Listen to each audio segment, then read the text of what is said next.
Right now, we're seeing a surprising sentiment score of minus 0.43 in commodities, which is significantly lower than our historical baseline.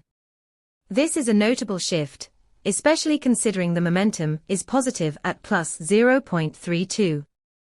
You don't see this often.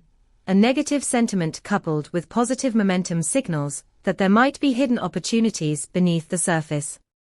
Our API returns comprehensive sentiment data, including sentiment scores and momentum metrics, allowing you to gauge the emotional landscape of the commodities sector effectively.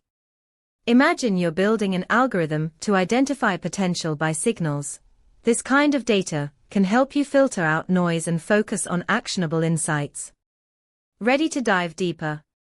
Check out our documentation at pulsebit.lojenterprise.com/docs.